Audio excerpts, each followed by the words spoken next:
pretty normal to me. I'm excited for the next few weeks ahead. Just that championship swagger. Play for each other. Party the win on three. He's got Tyreek Hill over the shoulder. He's going in. Touchdown. This is an amazing story. We're here for a reason.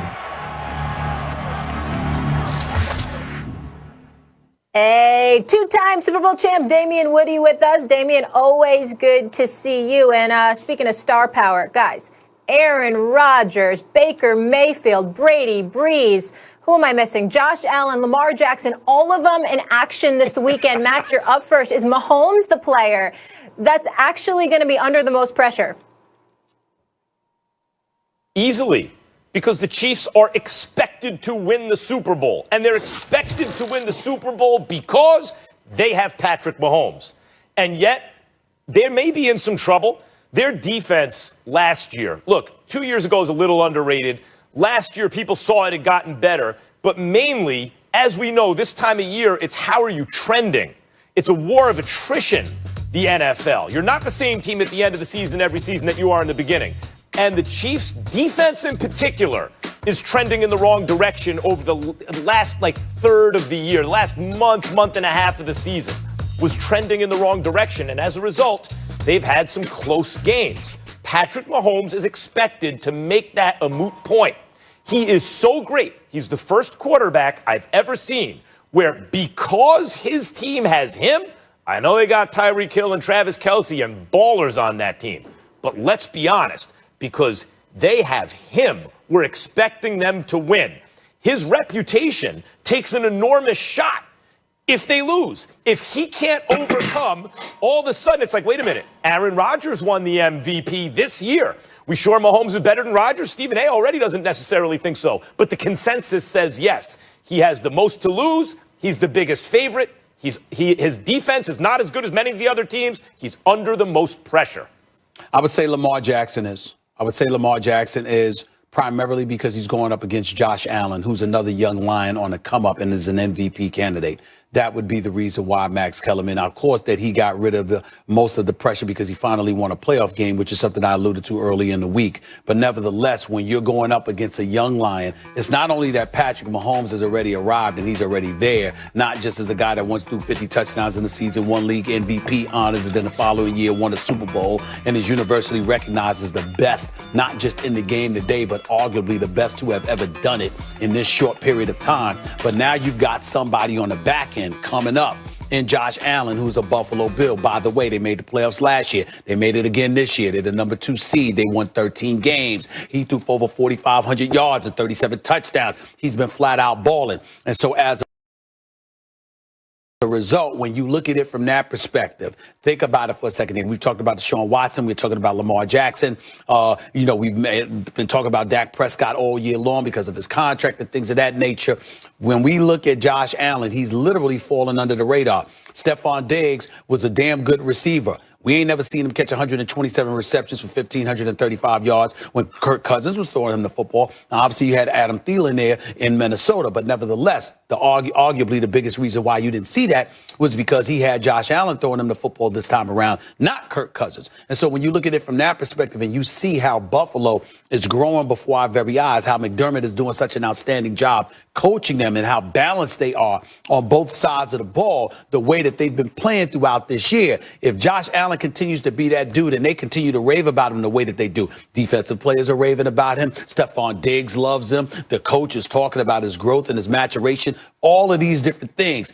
You're Lamar Jackson. You want to show up in Buffalo and kill that noise, particularly in inclement weather, because you want to go into his house under those adverse conditions which you've never been exposed to in your career, according to you, and go up in there and handle your business so you can sort of stymie or quell all that noise that they've been giving you about Josh Allen and say, excuse me, it ain't there yet. I'm still that dude to some degree. It's about me and Patrick Mahomes. It's not about you and Patrick Mahomes.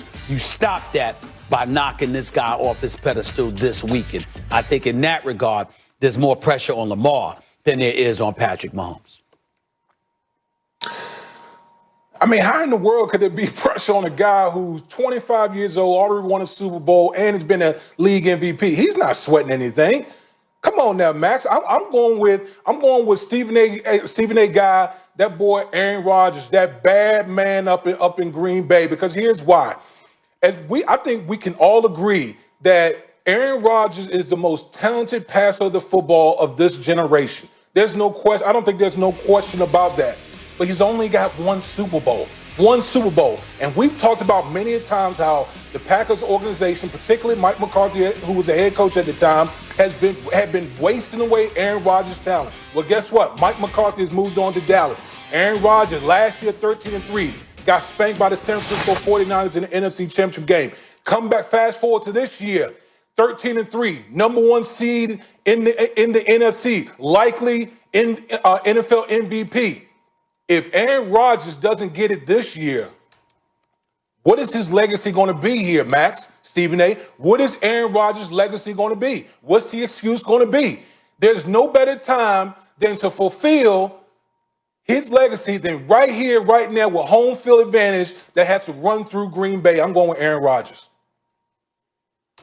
Well, Aaron Rodgers is a very good pick, but I would just say everyone recognizes, and, Dan Orlovsky's been on Get Up all week talking about the bad matchup defensively for Rodgers, and everyone recognizes if the Rams are healthy, like if Aaron Donald is healthy, that's a very tough matchup and a defense capable of being the best defense left in the playoffs. A team that's been to the Super Bowl not all that long ago, and were they to win, sure, to be bad for Rodgers, but it wouldn't be the most shocking thing in the world. As for Lamar Jackson, Stephen, I think you got it right off the bat, which is Lamar, really, the pressure was you got to at least win a playoff game this year. You got to do it. If they lose to the Bills, there is some pressure because, hey, Josh Allen or Lamar Jackson, basically, like it or not, the winner of this game, that quarterback's going to be elevated over many people. And it's because of Mahomes. When you are Michael Jordan, when you are recognized as the best, and if you have a team around you, you are expected to win every single year in the NFL. It's never happened before. There's always enormous pressure. This is not basketball. Max, hold